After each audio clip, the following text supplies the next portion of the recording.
Brothers and sisters of Jamaica, I greet you with the fire of the ancestors burning in my chest and the red dust of Burkina Faso still on my boots. I come not as a head of state speaking to a foreign people, but as a son of Africa reaching out to his kin across the sea. I come as a revolutionary brother who recognizes in your struggles the reflections of our own. I come to honor your pain, salute your courage, and share in your enduring vision of freedom, from Ouagadougou to Kingston. From the Sahel winds to the tropical breeze of the Caribbean, we are bound by the same ancestral drumbeat. We are the children of ancient civilizations disrupted by conquest, torn by slavery, and tested by imperial deception. Yet we are also the descendants of those who never bowed, the Maroons who defied empire, the Burkinabe who rose with Sankara, the freedom fighters whose spirits still roam our hills, mountains, and deserts. Our story is not one of defeat, it is one of unbroken resistance. Jamaica, you are not small. You are mighty in memory, in rhythm, in soul. You are the flame that has kept burning in the night of oppression. You are the defiance of Queen Nanny, the vision of Marcus Garvey, the revolution of sound that came from Peter Tosh and Bob Marley. Your island is not isolated, it is a beacon, a fortress of the African spirit in the Atlantic.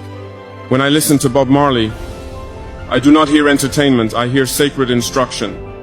Emancipate yourselves from mental slavery. None but ourselves can free our minds. These words echo in every occupied corner of our continent. For while the chains of iron were broken long ago, the chains of the mind still hold many of us hostage. They come not with soldiers, but with debt.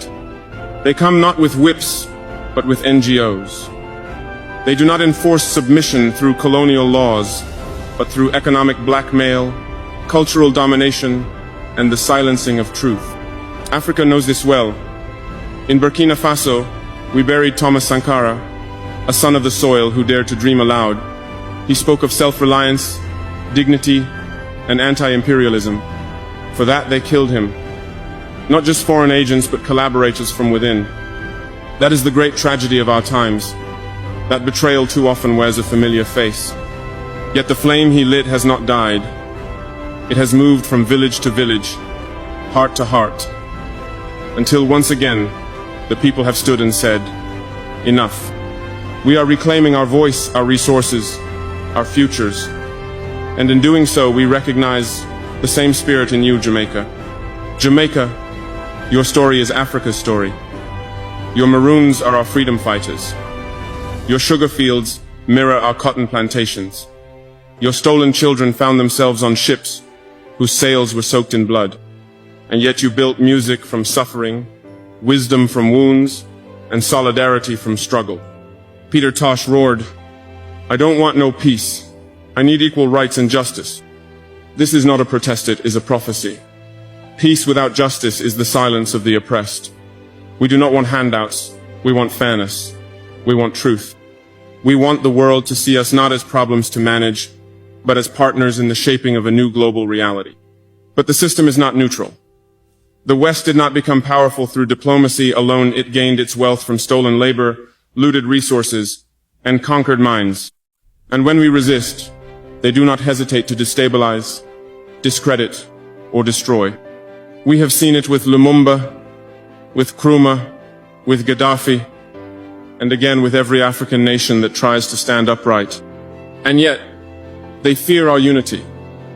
They fear the moment when Africa and the Caribbean, when the children of the diaspora and the children of the continent recognize that we are one. That fear is justified, for that moment has arrived. You are not a dot on a map. You are not a nation of 9 parishes. You are not just reggae and beaches. You are the heartbeat of a global consciousness. Your resistance echoes from Accra to Addis Ababa. Your pride feeds the souls of those still struggling to walk upright in a world built to keep them crawling. Jamaica, your youth are warriors of knowledge, of rhythm, of revolution.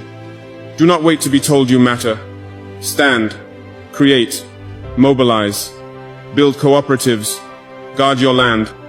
Teach your children the stories not found in colonial textbooks. Let them know their lineage is not one of shame, but of unmatched strength. To the elders we thank you. Your memory is sacred.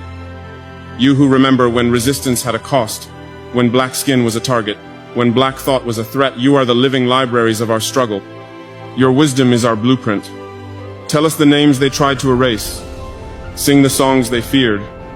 Carry the flames they tried to extinguish. To the leaders I offer a challenge. Be not middlemen for empire. Be not brokers of foreign interest. Be servants of the people. Build economies that feed your people, not your bank accounts. Reject policies that silence the poor to please the powerful. Know that history will remember, and it will judge. To the artists, the poets, the musicians, be prophets. Do not let your art be tamed by the market. Create not for profit alone, but for liberation. Let your verses be swords. Let your paintings be protests. Let your lyrics carry the rage, the joy, the dreams of the people. To the farmers, thank you. You who still understand the sacredness of land. You who feed nations while the world turns to artificial convenience. You are the keepers of true wealth. To the women queens of our lineage, warriors of our future, you are not background. You are not support. You are leaders. Raise your voices. Guard your daughters. Shape the policies. Lead the movements. Without you, there is no revolution. Let us build a new axis not of exploitation, but of solidarity. Let our trade routes carry cassava and yam, not cocaine and guns. Let our classrooms teach African literature and Caribbean poetry. Let our children know that they are heirs not to trauma, but to greatness. Let us declare an end to being laboratories for foreign experiments. Let us fund our own research, heal our own wounds, tell our own stories, trust our own instincts, celebrate our own holidays, honor our own gods. Let us imagine the future. A Jamaica with food sovereignty, universal education, and dignified housing. A Burkina Faso with clean water, just laws, and strong institutions. A global black community that does not beg but builds, that does not apologize but asserts. Let this be our mission, not nostalgia, but forward motion. Not despair, but defiance. Not revenge, but reconstruction. The drums have never stopped. The ancestors are watching. The youth are rising. The soil is still rich. The dream is still alive. One Africa. One Caribbean. One struggle. One destiny. Thank you. I'm archiving every distortion. I am Ibrahim Traore, and today I'm pulling off your masks. Yes, you heard correctly. I, whom you call a young military junta leader, whom you brand as a dangerous radical, whom you serve up as an anti-Western dictator, am now telling you the truth. And this time you cannot turn off your microphones. This time you cannot turn away your cameras. This time your editors cannot cut this speech, because the world you monopolize no longer exists. Because millions will hear these words now, without passing through your filters, without being subjected to your distortions, without being muddied by your lies.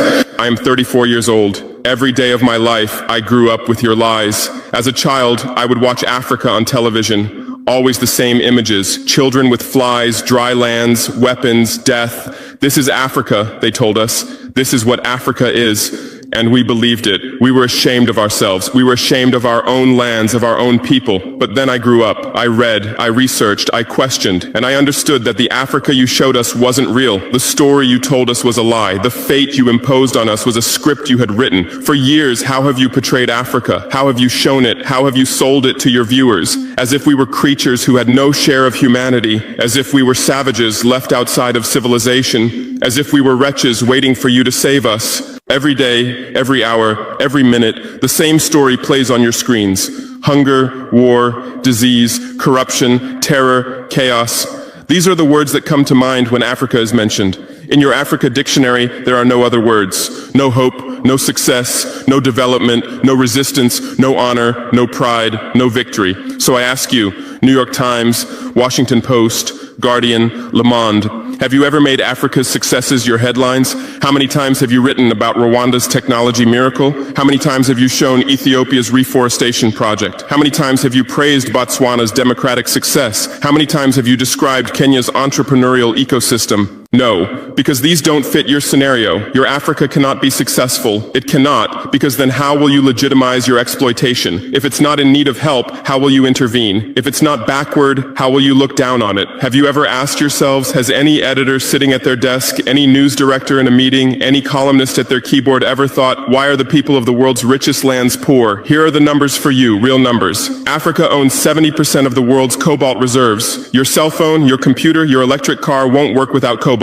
This cobalt comes from Congo, but Congolese can't afford cell phones. Africa owns 90% of the world's platinum reserves. Catalytic converters, electronic devices, medical implants, they all need platinum. This platinum comes from South Africa, but South Africans are crushed by unemployment. Africa provides 30% of the world's gold production. Mali, Burkina Faso, Ghana, Tanzania. Gold flows like rivers from our lands, but our people swim in poverty. Africa supplies 65% of the world's diamond production.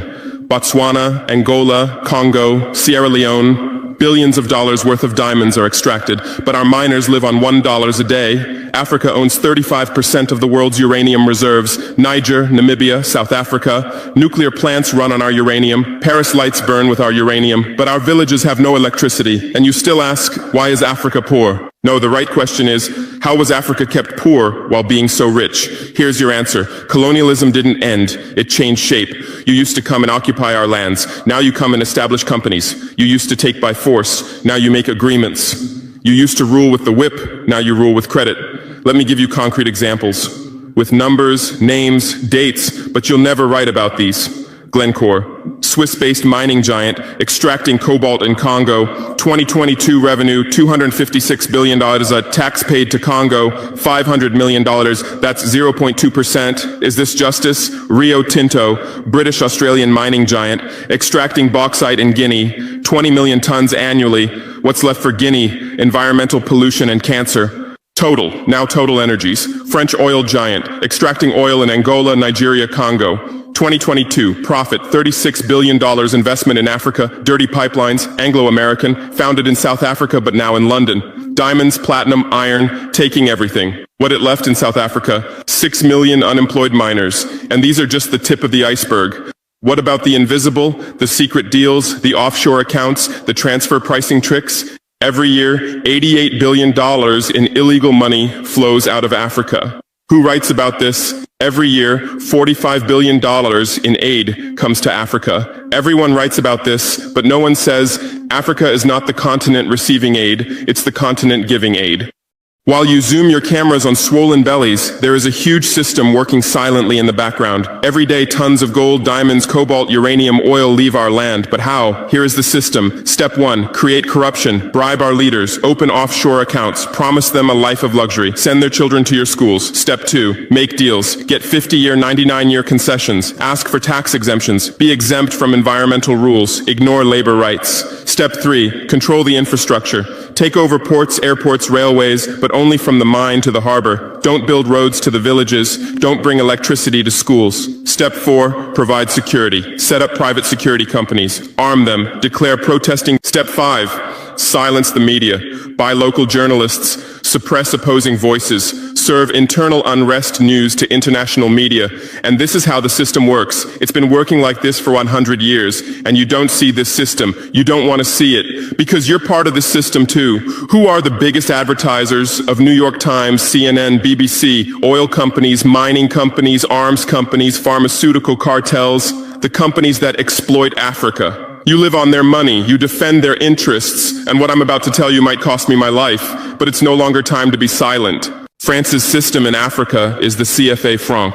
14 African countries still use French colonial currency. 50% of these countries' central bank reserves sit in the French treasury. France applies negative interest to this money, so we pay France to use our own money.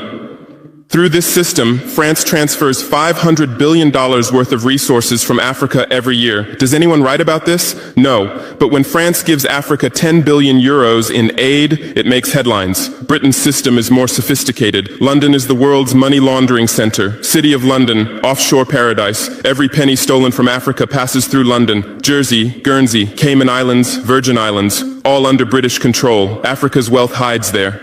America's system is AFRICOM. Africa Command, 46 military bases on the continent. Official purpose, security. Real purpose, resource control. Drones in our airspace every day, listening devices everywhere. They say fighting terrorism, but it's not terrorists. It's people's leaders who are targeted. China is the new player, says win-win, builds infrastructure, gives credit, but in exchange for what? 99-year port concessions, mining rights, agricultural lands, debt-trap diplomacy, ask Sri Lanka, ask Zambia, and you write about none of this. Why? Because you're not free press. You're corporate press. Your bosses are billionaires. Jeff Bezos bought Washington Post. Why? For love of journalism?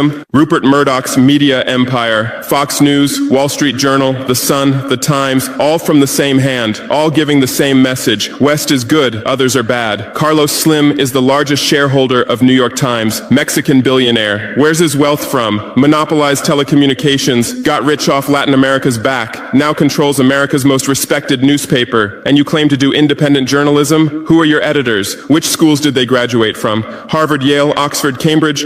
Always the same elite schools, always the same worldview, always the same prejudices. How are your reporters selected? How many languages does your Africa correspondent speak? French, English, that's all. Swahili, Hausa, Yoruba.